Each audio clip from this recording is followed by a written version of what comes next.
السلام عليكم. لا تنسوا الاعجاب بالفيديو والاشتراك في القناة تشجيعا لنا لنستمر بنشر المزيد ان شاء الله. والنهارده باذن الله هنرد على اغلبيه الاسئله اللي بتدور حول الغساله الفوق اوتوماتيك، سواء توشيبا العربي او اي نوع غساله تاني. طيب مبدئيا كده في ناس بعت لنا رسائل على القناه ان هي عايزه تفعل او تلغي زرار حمايه الاطفال. طيب هنخلي الجزء بتاع زرار حمايه الاطفال تفعيله والغائه في اخر الفيديو، ونبتدي نفك ونشوف محتويات الغساله بتاعتنا من جوه من الداخل، ان ممكن محدش يكون فكها. انا بفك المسامير الموجوده دي، ادي مفك صليبه وبفك المسامير عشان نتكلم عن الاجزاء الداخليه واغلبيه الاسئله اللي بتجيلنا عن الصرف، عن الجريبوكس، عن الصوت، الضوضاء او التخبيط او الرزع اللي بيحصل اثناء عمليه العصر. فاحنا كده هنتعرف على الغساله بتاعتنا. ان في ناس بعتت لي بتقول لي هو الجريبوكس ده فين؟ هو طلمبه الميه دي فين؟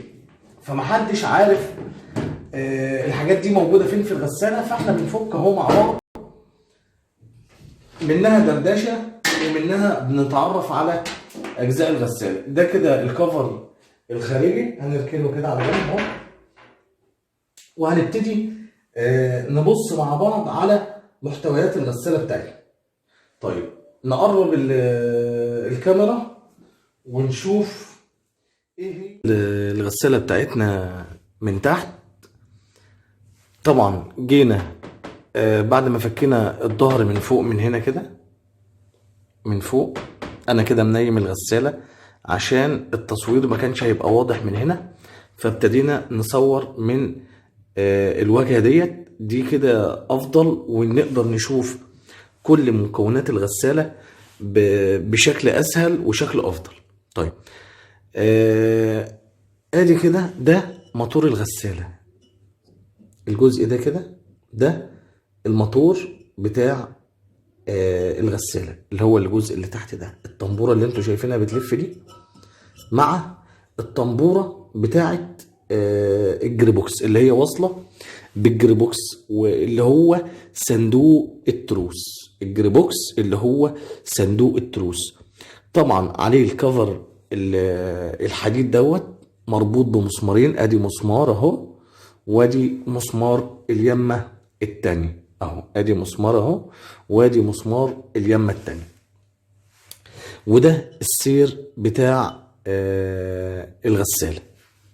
طيب في ناس بتقول لك ان الموتور بيبقى سامع صوت الموتور ولكن مفيش دوران للمروحه. ممكن الموتور ده يكون اتاكل. بتاخد رقم السير، نجيب كده رقم السير او بيانات السير اللي موجوده عليه، وهتفترق من غساله، هيكون في فرق ما بين غساله والتاني. ادي كده السير، وادي الرقم بتاع السير عشان ما نتوهش واحنا بنجيب اهو. بس هو كده يعني ام 21. تمام، ادي كده السير بتاع الغساله. طيب في ناس تانية بتقول يا جماعه انا عايز اغسل بس واطرد الميه بدون ما اكمل عمليه الغسيل كامله. طيب الموضوع ده بيتم يدوي. يعني يدوي يعني ايه؟ يعني هعمله بايدي ازاي؟ اقول لحضرتك حاضر. طيب الموضوع ده بيتم ان انت نجيب ده كده، ده اسمه موتور الشداد.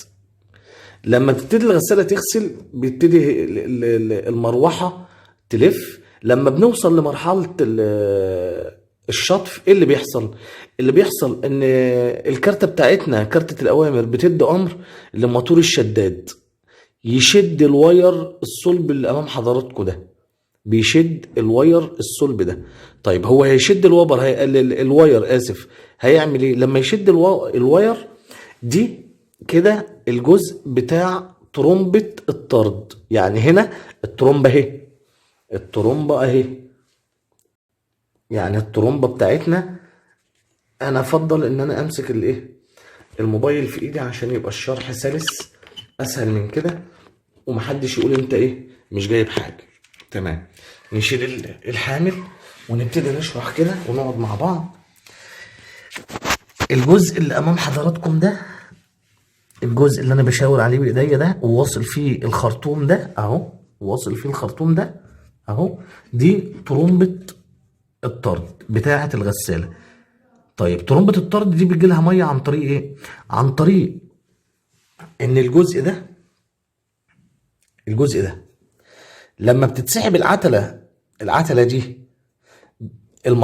موتور الشداد اهو بيشد، وهو بيشد بيقوم فاتح معانا اهو، فاتح للصرف اهو. اجيبه بايدي التانية، فاتح للصرف، بيقوم ساحب اهو، ساحب الميه. لو انتوا تلاحظوا في ميه اهي، اهي في ميه اهي، بيسحب. ده بتاع مستوى الغسالة، بيسحب معاه وهو بيشد العتلة اللي بتفتح اللي بتشغل مجموعة التروس. مجموعة التروس يا رب تكون واضحة أمام حضراتكم كده أهو. ادي مجموعة التروس، نركن الحامل على جنب. ادي مجموعة التروس دي اهي، ادي مجموعة التروس اللي خاصة بالجري بوكس. لما بيشد العتلة دي ويفتح ان الحلة الداخلية تلف وهو بيشد، ده بيرجع لورا كده، ده بيرجع لورا اهو، الشداد بيشد، بيقوم فاتح الطلمبة بتاعت، بيفتح المسار بتاع الصرف اهو. لما بيفتح المسار للصرف بيدي المية بتيجي هنا اهي، بتقوم داخلة تطرد المية. يا رب كده يكون الموضوع واضح. ادي كده الجري بوكس اهو. الجري بوكس ده بيقوم بيشتغل في وضع العصر. الجري بوكس ده بيشتغل في وضع العصر. صندوق التروس اهو، تمام، بيشتغل في وضع العصر. الشداد، موتور الشداد اهو، الواير ده بيتشد يقوم ساحب العتلة دي. انا بعيد واكرر، ساحب العتلة دي، بيسحبها، وهو بيسحبها بيفتح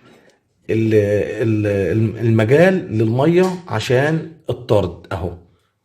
فانت ممكن تيجي في ميه في الغساله بعد ما غسلتي، ده الموضوع ده بيتم يدوي. ده لو انت حابه كده، انا ما اعرفش مثلا انت هتغسلي وتاخدي الغسيل مبلول تنشريه، ولا انت مش عارف والله ما عارف.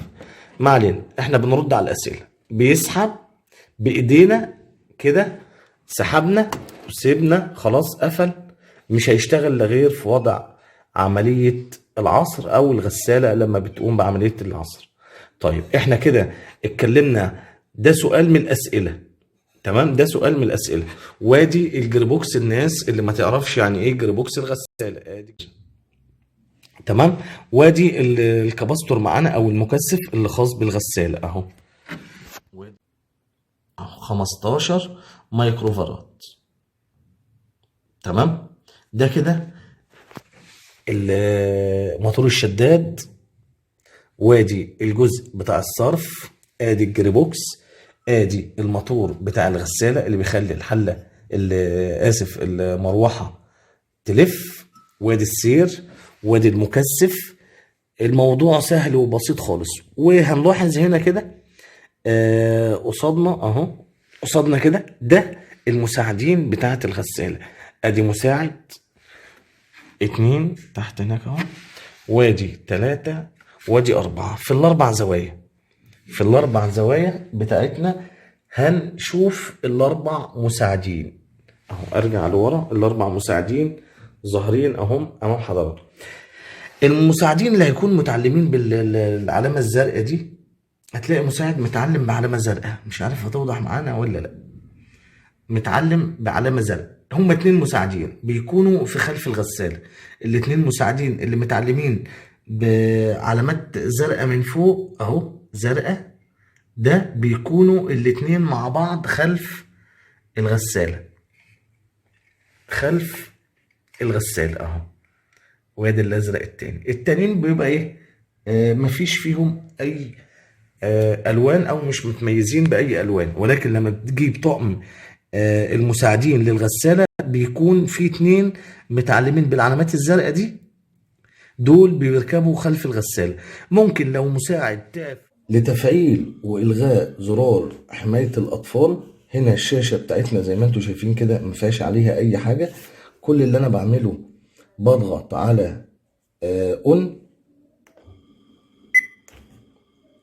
تمام. الزرار هنا متفعل معايا زي ما انتم شايفين. طيب لو انا هلغيه بضغط على زرار الاعداد المسبق اهو، واضح اهو الاعداد المسبق مع الستارت، الاتنين مع بعض كده الزرار اتلغى معايا، تمام. اللي هو هيبقى فيه الانذار وعمل الصفارة. لو انا محتاج ان انا ارجعه بضغط الاتنين برضو مع بعض في نفس الوقت كده اتفعل معايا. عايز الغيه الاعداد المسبق مع الستارت وبضغط مع بعض كده اتلغى. عايز افعله بضغط الزرارين مع بعض اهو، الاعداد المسبق مع الستارت. انا بعيد واكرر اكتر من مرة كده اتفعل معايا اللي هو زرار حماية الاطفال.